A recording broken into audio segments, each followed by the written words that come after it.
Well, in an even-numbered year, he did it again.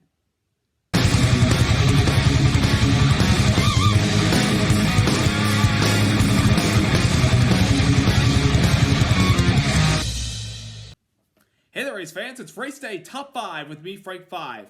Phoenix Raceway, the 1-mile track laying in the desert sun. A track that provides entertainment, a little bit of side-by-side battles, some thrilling restarts, and this weekend was home of the Championship 4 race, where 4 men battled it out all race long at 500 miles to battle out and see who would come out on top at the very end and become this year's champion.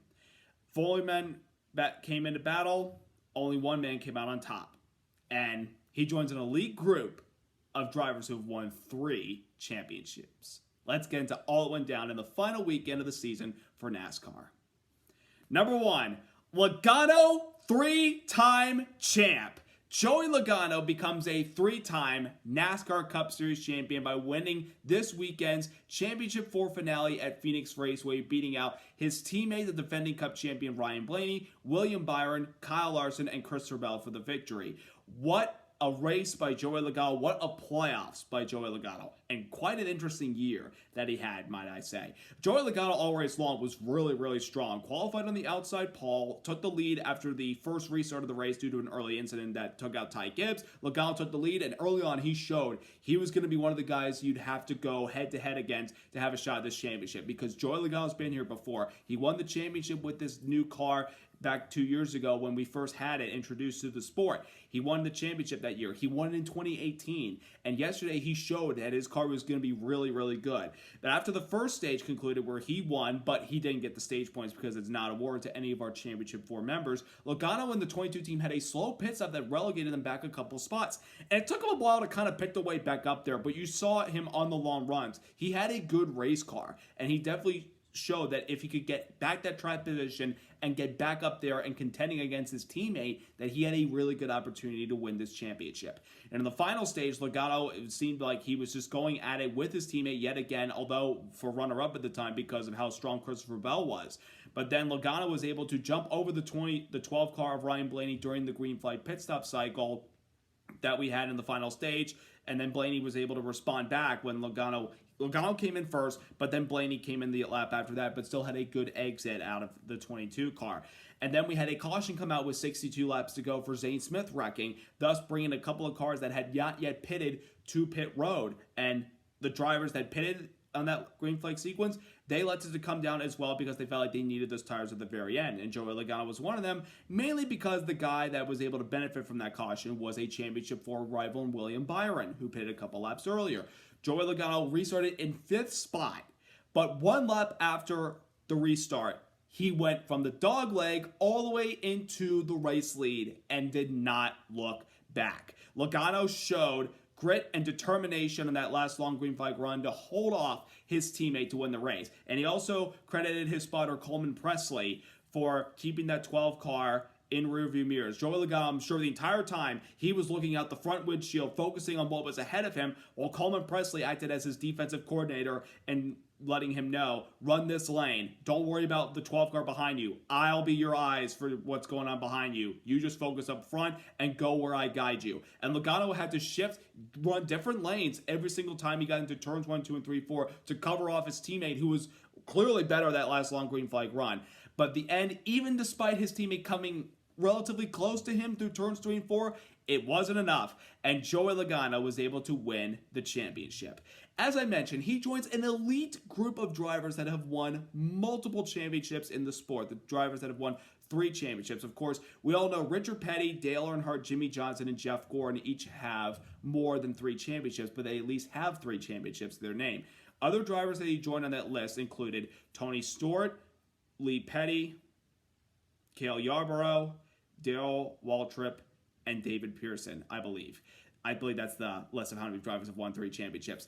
But Joey Logano joins an elite group, and this guy, with all these accomplished, winning these crown jewels and these 3 championships, there's no doubt about it that Joey Logano is a first ballot NASCAR Hall of Famer when all is said and done. I mean, sometimes he admits, when he gets in the race car, he's a completely different person than where he is off the track. Off the track, he's very kind, very nice, and helping out to anybody. Of course, he has his Joey Logano Foundation, and he contributed a lot to helping out all the people affected by the hurricane in western North Carolina a couple months ago. But once he straps on that helmet and gets in that cockpit, he's a completely different person and will race you really, really hard, whether it be clean or relatively sometimes maybe he goes over the edge. But that's how Joey Logano works in the sport. And at the beginning of the sport, he was just a young kid coming in, driving the number 20 car after Tony Stewart vacated the seat to start his own team. And Logano at the time was kind of, in a weird world. I mean, he still kind of felt like he had the pressure on himself to try to succeed in the sport. And after 2012, he got let go by Joe Gibbs Racing, but Team Penske and Roger Penske took a chance on him. And ever since he joined this team in 2013, he has been clicking every single year he straps into that race car. He has been a very good race car driver. Again, some people like him, some people don't. But he has shown that he has the talent and the stability in the sport to be a main staple and just compete week in and week out, because that's what he and this 22 team are all about: winning races and winning championships. And Joey Logano certainly has done that in his time with Team Penske. He's won Crown Jewels, won the Daytona 500, and now he's won 3 Cup Series championships. And a big year, the last couple of years for Roger Penske's been really good. 3 championships in a row for him. Won it with Logano in 2022, won it with Ryan Blaney last year, and did it again with Logano yesterday. And it's been a pretty big year for Roger, too, winning the Indianapolis 500 with Joseph Newgarden again, winning some of the other series. They won the IMSA WeatherTech Championship. Just a big year for Team Penske in general. He's got to feel pretty good to be Roger in 2024. And then also a big shout out to Joey Logano's crew chief, Paul Wolfe. This is his 3rd championship as a crew chief. Of course, he won the championship in 2012 with Brad Keselowski, guiding him all the way around the racetrack and guiding him to a championship and winning it that season in 2012 with all the fuel mileage. And then he won it with Joey Logano. Actually, I think he actually won it with Logano. He did win with Logano in 2022 and won it with Logano this season in 2024. This 22 team is a good team. But this year in general, when you look at their year, it was rough at the beginning. They were not finishing well in races. They were having rough luck. You're wondering what's going on with this 22 team. But then we got to Nashville in the summer, and they were able to have enough fuel, barely, to get that victory and lock themselves into the playoffs. And then they kicked off the playoffs with the win in Atlanta and got them into the round of 12. And originally, he was not going to be able to advance because he didn't have enough points in the round of 12 to make it to the round of 8. But then Alex Bowman gets disqualified, Joey Logano put back in, and wins the opening race in the round of 8 at Las Vegas to punch his ticket to Phoenix. And at that time, they didn't have to worry about Homestead or Martinsville. They focused on their race car, getting it ready for this weekend. And that was able to pay off for this 22 team. And we got to throw Joey Logano up in the top echelon of Cup Series drivers that have been successful in our sport, even if he has 3 championships, a Daytona 500. He definitely belongs in the conversation. He's a great race car driver, and you cannot deny that. So a big congratulations to Joey Logano and the 22 team and Team Penske as your 2024 NASCAR Cup Series champs. Number 2, Blaney falls short of title defense. Ryan Blaney was attempted to go back-to-back as a NASCAR Cup Series champion for the first time since Jimmy Johnson won 5 in a row from 2006 to 2010. Blaney had the car to do it yesterday. They had a really good car in the long runs. He qualified in 17th, but he didn't seem worried about it. He knew based off of practice and long run speed, he was going to have a car to contend for the race win and for this championship. And that definitely happened for him yesterday. They had a great car in the long runs, were able to pick their way up from 17th, got inside the top 5 by the end of stage 1, I believe. And then stage number 2, he was the class of the field in the championship 4, albeit playing second fiddle to Christopher Bell, who was not part of the championship 4. But Blaney certainly had the long run speed in that second stage to show, you got to go through me to win this championship because I'm the defending champion and I've been here before. But then the final stage, you saw Joey Logano, once he got his track position back, battling it out with his teammate in the 12 car. And then Blaney was able to, again, vault over the 22 car during those green flag pit stops late in the race. But when that caution came out, he and the other drivers ducked onto pit road that were remaining on the lead lap. They came down pit road and got their tires so they could try to vault over the 24 car. And Blaney got stuck in one of those lanes on the restart and wasn't able to go anywhere. And while his 22 car shot to the front, Blaney was still in traffic battling it out with Christopher Bell and Kyle Larson. And he had a hard time getting past that 5 car until he did with about 30 plus laps to go. Then he made quick work of the 24 car, who was on a couple lap older tires than the 12, and Blaney was knocking on the door of the 22 car at the very end of the race. He was catching him lap after lap after lap, trying to do everything he could. Blaney did nothing wrong in that last run to try to catch the 22. He did everything he was supposed to do. He just fell a little bit short of a title defense. And he was very exhausted post-race, given the effort he put in, because he wanted this championship back-to-back. He wanted to be known as a back-to-back Cup Series champion. But the quest fell a little bit short, sadly, due to the traffic he ran into and Joey Logano just doing a really good job those last couple laps, not looking back and not feeling pressure whatsoever. Even though there was, he didn't give in to the pressure. He was able to hold that pressure off on his teammate.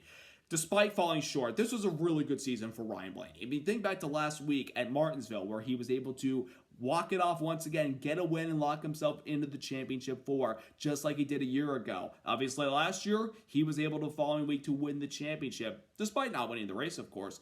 But this year, we've seen a lot of maturity from Ryan Blaney, and he's become a really good race car driver in our sport as well. I have a good feeling that Ryan Blaney will have another opportunity, maybe next year or whenever he gets back to the championship four, to win another title. He's got the talent, and he's definitely going to be a strong competitor in our sport for many, many years. So despite coming up short, it was a good season nonetheless for our defending Cup champion, Ryan Blaney.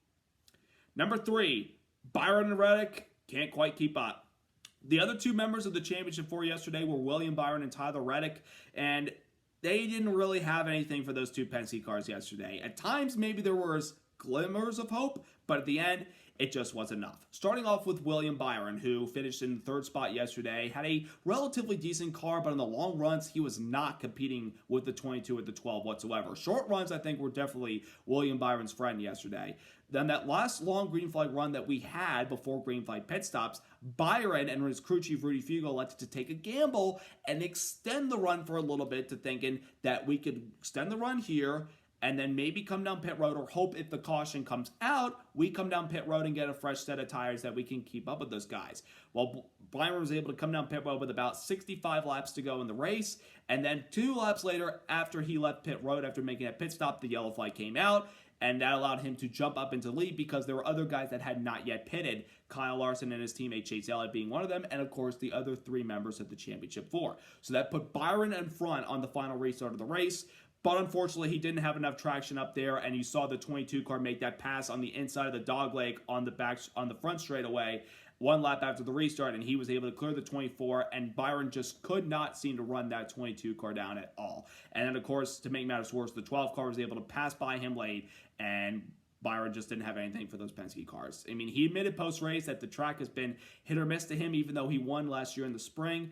It just wasn't there for him today, even in his second appearance. But there's definitely been a lot of maturity and a lot of poise from William Byron this year. Of course, he started the season off by winning the Daytona 500. I mean, how can you go wrong with that? And he won at Martinsville earlier this year in Scarlet Red car, honoring Hendrick Motorsports' 40th year in the sport. I mean, it's been incredible how far Hendrick Motorsports has come from when they started out as a race team, not really doing that well, and then being able to win multiple races and multiple championships to this day. It's been an incredible ride for the Hendrick Motorsports organization. And William Byron, he gave it his best yesterday, even though he fell a little bit short. It was still a really good year for our 2024 Daytona 500 champ. And this experience will motivate him to try to come back stronger next year and try to get that title. A great season for Byron, but just fell a little bit short. And then we got Tyler Reddick, the lone Toyota in the championship four, driving for 2311 Racing, a team owned by Denny Hamlin and Michael Jordan. They didn't really have the car yesterday, especially at the beginning of the race. They were really, really off from where the other 3 were. They were in the top 10, which is good, but you need to be higher up there in the top 5 to have a shot, especially with how well those Penske cars were. But you can't blame the 45 team and their effort for trying. They were trying to get back into this race. They had some really good restarts at the beginning of the final stage, and that final restart in the race that got them somewhat within striking distance of those guys.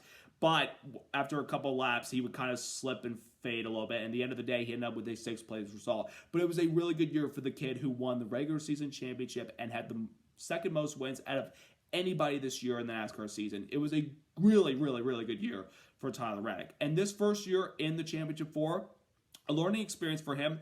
And maybe he'll come back and do better next year. And if he's in the championship four, maybe he'll learn some things from this first time around and carry them to try to get himself further and give him a better shot to hoist that cup. So a really good season for both Byron and Reddick, but just fell a little short yesterday in their quest. Number 4, the end of an era for MTJ. While the season concluded yesterday, it was also the final race in the full-time career of Martin Truex Jr. What a legacy and what a career that he has had. Started out in the NASCAR series in the early 2000s in some lower tier equipment, and then jumped up into Dale Earnhardt Jr.'s Xfinity team at the time, which was, of course, Chance 2 Motorsports, and won back-to-back championships in 2004 and 2005. And later in 2004, he made his Cup debut. It actually kind of started when he relief drove for Dale Jr. in a few races during the year after Dale Jr. had a incident in a sport car incident at Road Atlanta, I believe it was, or no, Sonoma it was. Martin Truex Jr. was able to then get himself a couple of rides at the end of the season in the number 1 car for DEI, driving the number 1 Bass Pro Shop Chevrolet. And then in 2005, he got to run a couple of other races, including the Daytona 500, then transitioned to full-time in 2006. And in 2007, his second year as a full-time driver, he made the chase that year and won at his home track at Dover on a Monday afternoon, the day that we lost Bill France Jr., but it was a special win for Martin Truex. Then he went into a period where he wasn't really running that well with DEI and Earnhardt Ganassi at the time. Then he went over to Michael Waltrip Racing, where it was still kind of, iffy. But then 2012 and 2013, he had some really good seasons. And, of course, won at Sonoma in 2013, breaking a long winless streak. But he didn't make the playoffs because of the Spingate incident. And then after that, he lost his ride, went to Furniture Row Racing, had a rough first year.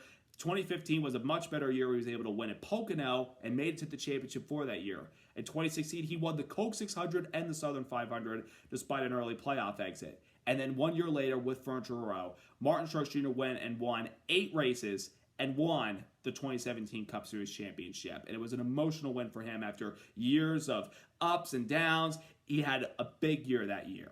In 2018, he had a chance to repeat, but just fell a little bit short in what was the last year for Furniture Row. And then these last couple years since 2019, he's been with Joe Gibbs Racing and has been a strong title contender year in and year out. But Truex could kind of see the last couple years that the competition had started to catch up to him, and he was still having a hard time adapting to the next-gen car. And he announced during the summer that this would be his final full-time season. But he didn't say he was retiring from NASCAR. He would still attempt some races next year with 23-11 Racing, one of those being the Daytona 500, considering he hasn't won it yet, and he'd like to get one more shot at it. So, going to be good to have Martin Truex Jr. back for at least a few races next year. But yesterday was his last race, and his scheme honored his first ever Cup start at Atlanta in October 2004, the weekend after we lost all those members in the Hendrick plane crash. But it was a relatively good weekend for Martin Truex Jr., and pretty fitting for his final race. He won the pole for that race yesterday and got to lead the first couple laps, albeit most of them under yellow. After that, he lost the lead, and he kind of lost his track position, and the track kind of rubbered up, and he didn't really have a lot of grip in it. And at the end of the day, he came home in a 17th place finish. Despite the rough end of his season and his full-time campaign, it has been a really good career for Martin Truex Jr. And there's no doubt in my mind that he is a first ballot NASCAR Hall of Famer and will be in the NASCAR Hall of Fame in a few years when it's all said and done. So, and to Martin Truex Jr., thank you for all these years of being one of the nicest, cleanest, and one of the most competitive drivers in our sport. We love you so much, and it'll be rough without you next year, but I know that you've done yourself well in this sport. You've made a great career, and you've accomplished a lot of great things. And we look forward to seeing you for a couple of more races next year. It may not be for a championship, but maybe we could see you hoist the Harley J. Earl Trophy next February. We'll see how it goes. But from all of us and myself, MTJ, thank you for all that you've done for NASCAR. We love you, man. And number 5, a weekend of lasts. This weekend not only was the final weekend for Martin Truex Jr. as a full-time Cup driver, but there were a lot of things that were coming to an end this weekend at Phoenix. And there are too many to count, but I'm going to run through them. One of them, obviously, is this was the final weekend for Stewart-Haas Racing. Of course, you all know the story that early this year, Tony Stewart and Gene Haas announced that they would no longer be a race team after 2024 because Tony has, of course, been doing other things in his life, other forms of motorsports with NHRA, and it was a tough decision for him. He said he felt like it was the right decision, but it's bittersweet. So the Stewart-Haas era has officially come to an end, unfortunately. But they've done a great job. They've had a wonderful era in our sport. 15 great years of winning races, winning those 2 championships with Tony Stewart in 2011, the first for him as an owner-driver, and then with Kevin Harvick in 2014. They've accomplished a lot in our sport, and we can't thank them enough for what they've done. Gene Haas isn't necessarily going away. He's still staying in the sport. He'll be running the Haas factory team next year. 1 Cup car with Cole Custer and 2 Xfinity cars. So Gene will still be around. And I'm sure Tony will still somewhat be around the sport, as a fan and everything. But this weekend was the last weekend for Stewart-Haas Racing. This weekend also was the last chance for Kyle Busch to try to win a race this season. And unfortunately, he was nowhere near close to having a shot to win this weekend's race. This is the first winless season for Kyle Busch in his Cup Series career, dating back to 2005, his rookie year, where he won 2 races that season. He has won at least a race or more every single year since then. But unfortunately, it all came to an end this year due to, just rough performances from him and his race team. But I got a good feeling that Kyle Busch will bounce back stronger next year and we'll get back to victory lane. This is just one of those years for him, unfortunately. This weekend also ended a long partnership with Denny Hamlin and his sponsor, FedEx, as he posted a thank you message yesterday on social media. It confirmed the rumors that we've been hearing for the last couple of years, and it came true yesterday that FedEx will no longer be with Denny Hamlin or NASCAR anymore, because if you look online, they've been running out of money, and it's sad to see that happen, and it's tough to see another sponsor that's been in the sport for a long time and has stuck with one organization, Joe Gibbs Racing, because Denny didn't necessarily start with them, but he did later in the year in 2005 when FedEx joined with NASCAR. They have been a staple with Denny Hamlin for many, many years. And even though they were able to win some big crown jewel events, they weren't able to win that championship together. But Denny Hamlin's still sticking around. FedEx, unfortunately, is not. But FedEx, thank you for all you've done for NASCAR, and we'll miss you in our sport. This weekend was also the last weekend for Harrison Burton driving for the Wood Brothers, as next year he will be going back to the Xfinity Series to try to, get some confidence back and maybe, hopefully, find himself in the Cup Series. Despite the win at Daytona in the night race this year, this tenure with the Wood Brothers has been really rough, and next year the Wood Brothers is going in a different direction, bringing Josh Berry in. Of course, Berry, part of the Stewart-Haas organization, he has a new home now, and I have no doubt that he'll do very well. So, Burton, it was fun to see you win at Daytona this year. This weekend also ended Michael McDowell's tenure with Front Row Motorsports. He is jumping ship to Spire Motorsports next year. But Michael McDowell can still reminisce on some good times with Front Row, winning the Daytona 500 in 2021, winning the Indianapolis Road Course race in 2023 last year. He has had some good moments, even though he wasn't able to make the playoffs this year. He had some really good runs with the team, and Michael McDowell will see what he does next year, but Front Row's getting a good addition in Noah Gragson for 2025. This weekend also ended Zane Smith's tenure with Spire Motorsports. Of course, mentioned he was the last caution that set up the pit stops and the shuffling of positions late. It's been an up and down year for the rookie. He didn't have a lot of bright moments except for his runner-up to Joey Logano in Nashville this year. But at the end of the season, I saw a little bit of improvement from him. I mean, he got another top 5 at the Watkins Glen race, so that was impressive. So hopefully he'll have himself a ride next year, but, sometimes all good things must come to an end. This was also Daniel Hemrick's last weekend driving for Colleague Racing. It is, of course, announced a couple weeks ago or months ago that Hemrick will not be back with Colleague next year. We don't know what his plans are, but I'm sure he'll find something at least. It will be Ty Dillon driving that car next year, which will be numbered from the 31 to the 10 car. And, of course, they've got AJ Allmendinger coming back to the Cup Series full-time next year. So hopefully we'll see Daniel Hemrick get a ride for 2025. This weekend also ended Wayne Auten's tenure as the director for the NASCAR Xfinity Series. Of course, Wayne Auten's been a staple in the sport for many years and has been a big part of the NASCAR Xfinity Series and what we've seen for the last couple of years. But this weekend was his last weekend as the director. And Wayne, from all of us, thank you for all that you've done for NASCAR and the Xfinity Series. We greatly appreciate it, and we're going to miss you.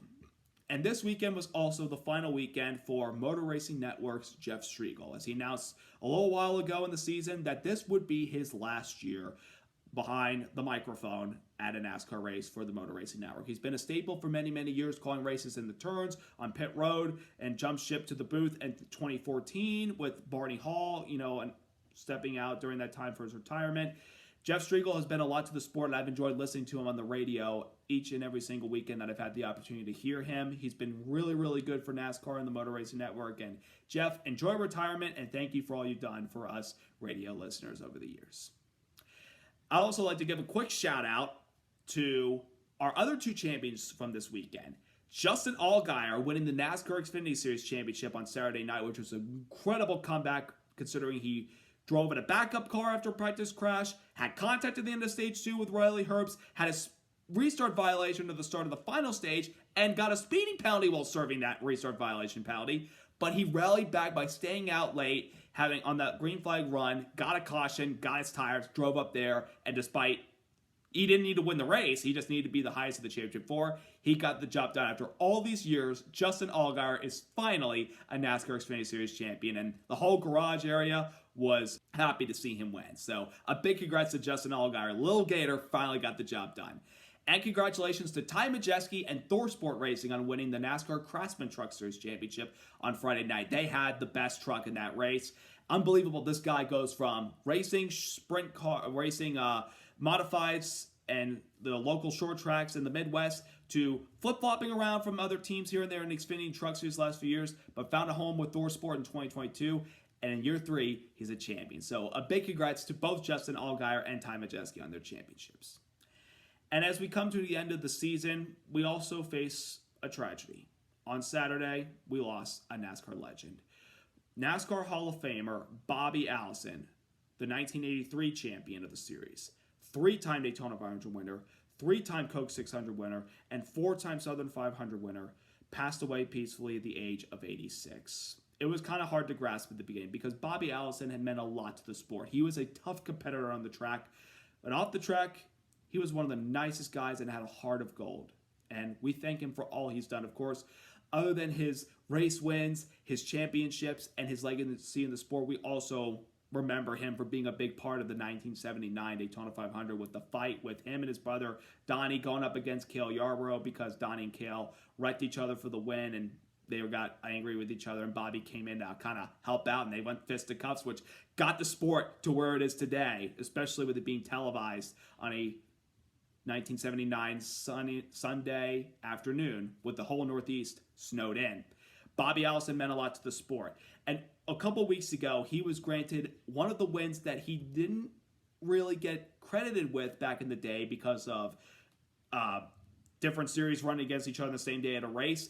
NASCAR was able to grant him that win officially a few weeks ago, thus crediting him with 85 wins, 4th on the all-time win list. And I appreciate NASCAR. It was a very kind gesture to do, and I'm glad they did it before he passed away. Bobby, we thank you for all you've done, and we're going to miss you.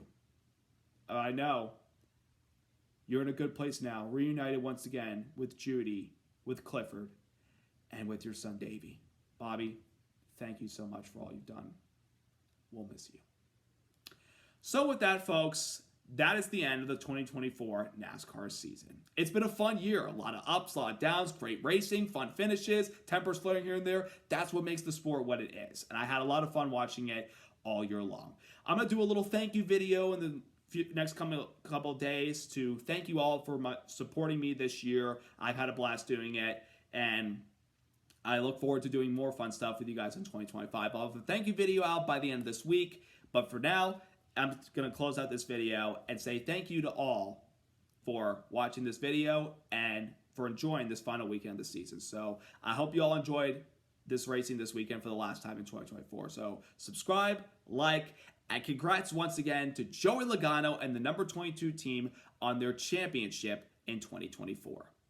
Have a great week, everybody. Let's go racing!